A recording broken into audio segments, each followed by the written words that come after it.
What up, YouTuberverse? It's your boy RB back again for another one. Another one. Another one. Another one. Another one. So Stephen A. Smith went on the Dan LeBatard show, and Dan LeBatard said to him something along the lines of, "I really hate what you've done with the sports debate shows. You've turned them into shouting matches."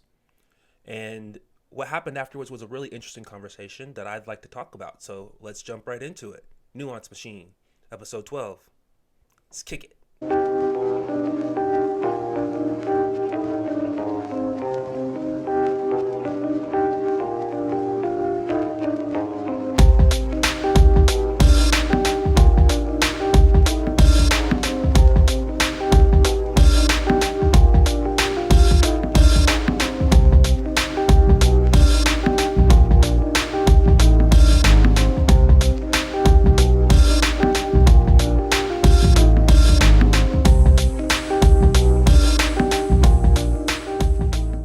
What you two have done to sports television. You can say that all you want to. I would say, who the hell are you to sit up there and say me and him? What about you? What the hell were you, living under a rock, teaching at Miami U? You were a part of it too. I'm talking. You ain't innocent. I'm talking about all the imitators that you have birthed.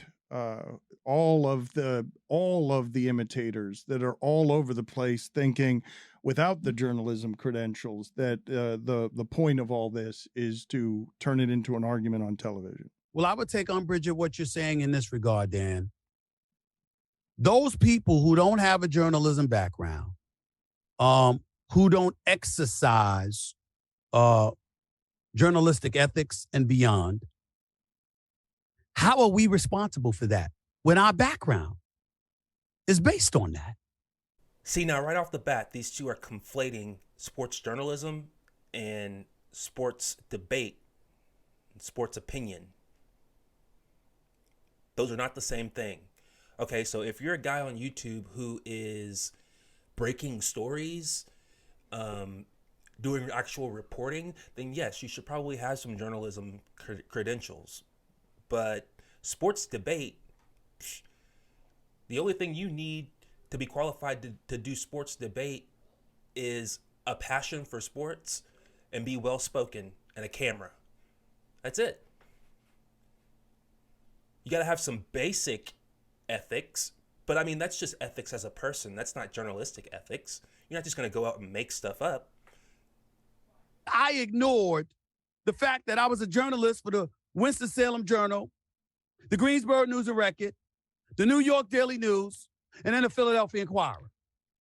Before I went to CNNSI and then Fox Sports and then ESPN. When did it occur in my career that I ignored the journalistic tenets that came with the job? Oh, it's not ignoring them. It's that they shrink in the face of the need for the argument as entertainment. It's that Kellerman offers too much nuance, so we have to make it in the form of entertainment. We have to. It's not that it's ignored. It's that the journalism becomes less important. It's the argument. It's the sparks. It's the debate that needs to be carried. That is an excellent point by Dan LeBatard. First off, Stephen A. always does this thing where he starts spouting off his resume. He does it all the time, like constantly telling us his resume. I get it, man. You're super proud of it, but like, come on. It gets tiring. But yeah, Dan LeBatard has a great point. Max Kellerman left mainly because there was this sense that his nuanced opinions just weren't entertaining enough. He wasn't fighting enough with you on the show. He didn't want to have that fight with you on the show every day. That's not what he came in to do. He came in to have a serious debate, almost like a debate team style debate. What you want to do is come in and scream at each other, and you think that that's entertainment. And I'm telling you, less and less people are finding that entertaining. I'll never forget one time I was watching Stephen A. And this was a long time ago. I had roommates and stuff. One of my roommates walked in and was listening to Stephen A. yelling, and he was like, "What in the hell are you listening to?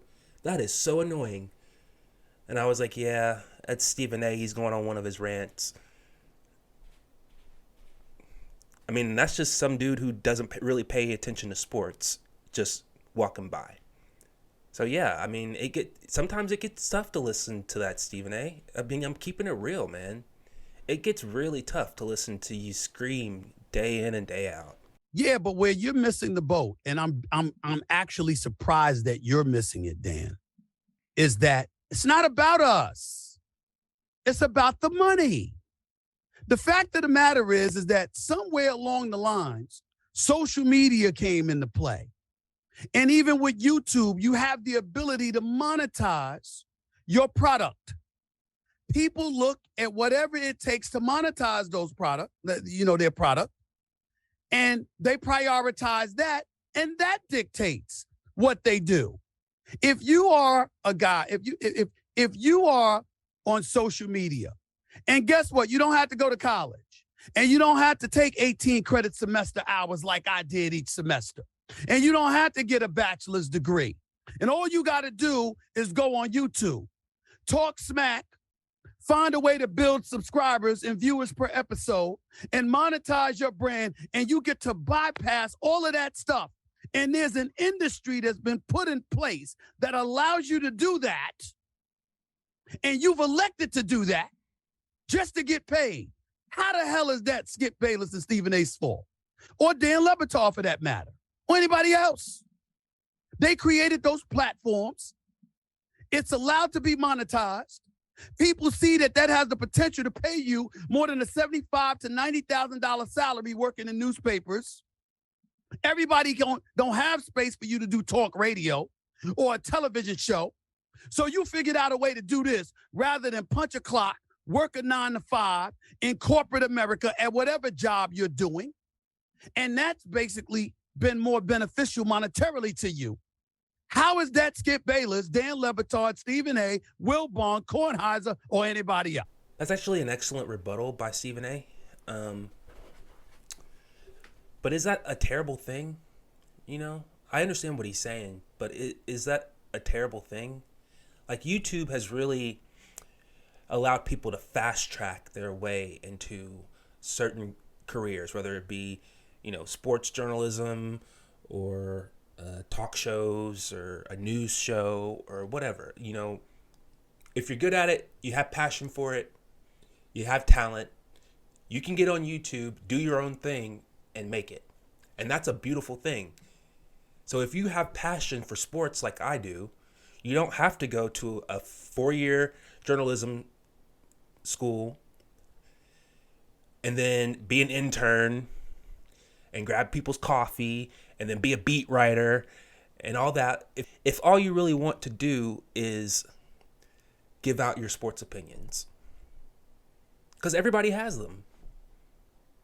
And if people like what they're hearing from me, then God bless, I hope I'm able to monetize this one day.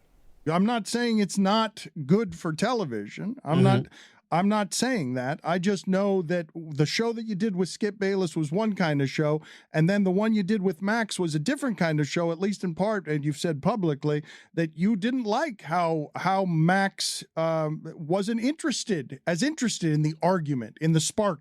Yeah, I really think that Dan LeBatard ended on a drop the mic moment there. Because it's true. I mean, Stephen A. has come out and said that the reason why Max left is because he wasn't as interested in having the argument as Stephen A. was. And so now we have more people on the show that are more interested in arguing, and it's become unwatchable. Some people might like it. I really, really don't. I really don't. But you look at the ratings, and I'm guessing a lot of people don't like it either because, ESPN's looking to downsize, right? Stephen A. Smith and Dan LeBatard are extremely lucky. They were able to make millions of dollars doing this, and I don't know if ESPN's ever going to pay someone that kind of salary ever again to do what they do. It seems like YouTube has taken some power away from the corporation. A little bit, and that seems like a threat to these ESPN personalities. When you bring in YouTube, the competition grows exponentially, And every day there are more and more people creating videos. So I understand the concern, who have spent their entire lives, working towards these goals that they have. But also, they've already accomplished these goals. So I don't understand why they would be upset of people trying to emulate them. Look, the thing I take the most from this is that I don't want to stop doing this. I definitely want to keep rolling. And I definitely have a basic understanding of journalistic ethics. And so you'll never get a straight up lie from me or a information that's just completely untrue. I will always do my research.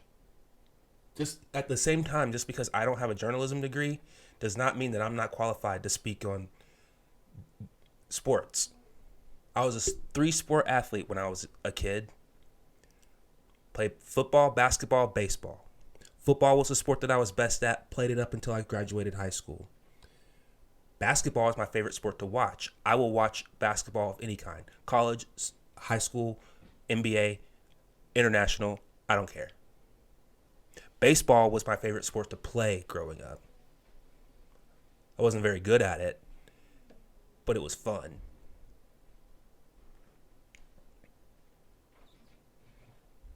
I don't have a journalism degree. I have a degree in biology. But I am well-spoken enough to give my opinions on the sports that I love. And that's what I'm going to continue to do. So that's going to be all for this one. I love you guys. I'll see you in the next one. Peace.